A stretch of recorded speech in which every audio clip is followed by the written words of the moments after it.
dizer verdades duras para o seu cônjuge ou seu sócio?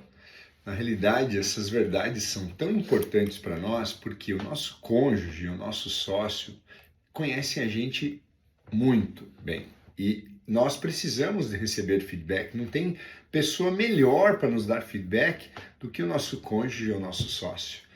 E, eventualmente, nós precisamos ser confrontados, porque aos nossos próprios olhos a gente está certo sempre, a gente sempre tem razão, né?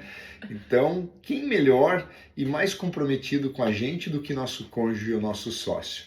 Que ganha quando a gente ganha, que vence quando a gente vence. Então, a gente tem que ter, obviamente, a disposição de ser confrontado e também a disposição de também confrontar, de ter uma conversa um pouquinho mais dura com a outra parte. É verdade, até porque senão, se você pensa coisas e não fala, o relacionamento vai ficando na superficialidade, pode até virar hipocrisia. E as verdades duras, elas causam um impacto maior quando vinda de pessoas próximas, de pessoas que a gente ama. Eu costumo dizer que amar é dar ao outro o direito de nos magoar, porque a gente só se magoa por quem a gente valoriza de fato. Por isso que é importante a gente estar aberto, mas também a gente saber falar as verdades duras, né? Porque a pergunta seria: a gente deve se calar ou falar? Claro que é falar, mas sempre em amor.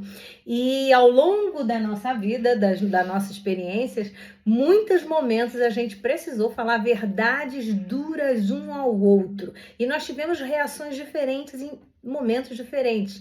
Claro que quando eu ainda era mais imatura, mais insegura, essas verdades me magoavam, eu ficava arrasada, achava que eu estava sendo rejeitada, que nada que eu era ou que eu fazia era suficiente para ele.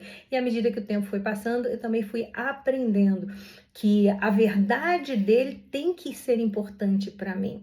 Não obstante a saber ouvir a verdade, a gente também precisa aprender a falar a verdade. E como é que é falar a verdade? Falar a verdade em amor, né? Você falar pensando na pessoa, né? No bem da pessoa, né? Toda vez que você precisa falar uma verdade um pouquinho mais dura, você precisa pensar na pessoa, não em você. Então, não fazer com raiva, não fazer porque te afetou, né?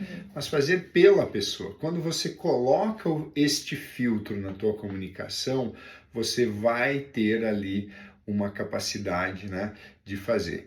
Eu, por exemplo, eu sempre peço a Deus, né, porque eu não me sinto nem capaz de falar sem me perder. Então é muito fácil a gente dar uma aumentadinha, a gente pesar um pouco a mão, né, e como a Elisa falou, a outra parte ela não tá com filtro com a gente, porque existe uma proximidade tão grande que a pessoa não tem defesas. Então vai soar muito mais duro do que realmente é, né? Além de ter, então o cuidado ele é realmente muito importante, né?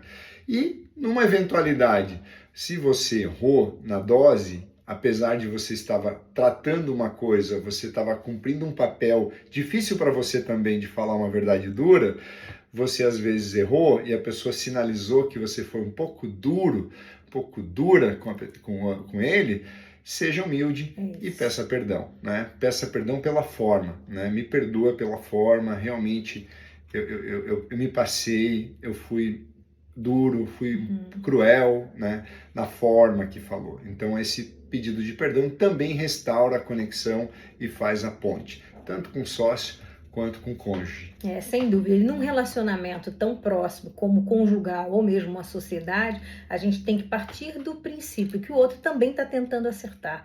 Você está tentando acertar. Então, nada como o perdão para alimentar e retroalimentar o dia a dia desse relacionamento tão próximo. Então, a nossa dica é pratique. Pratique falar a verdade em amor. É isso aí. Uma família forte, a sociedade é forte.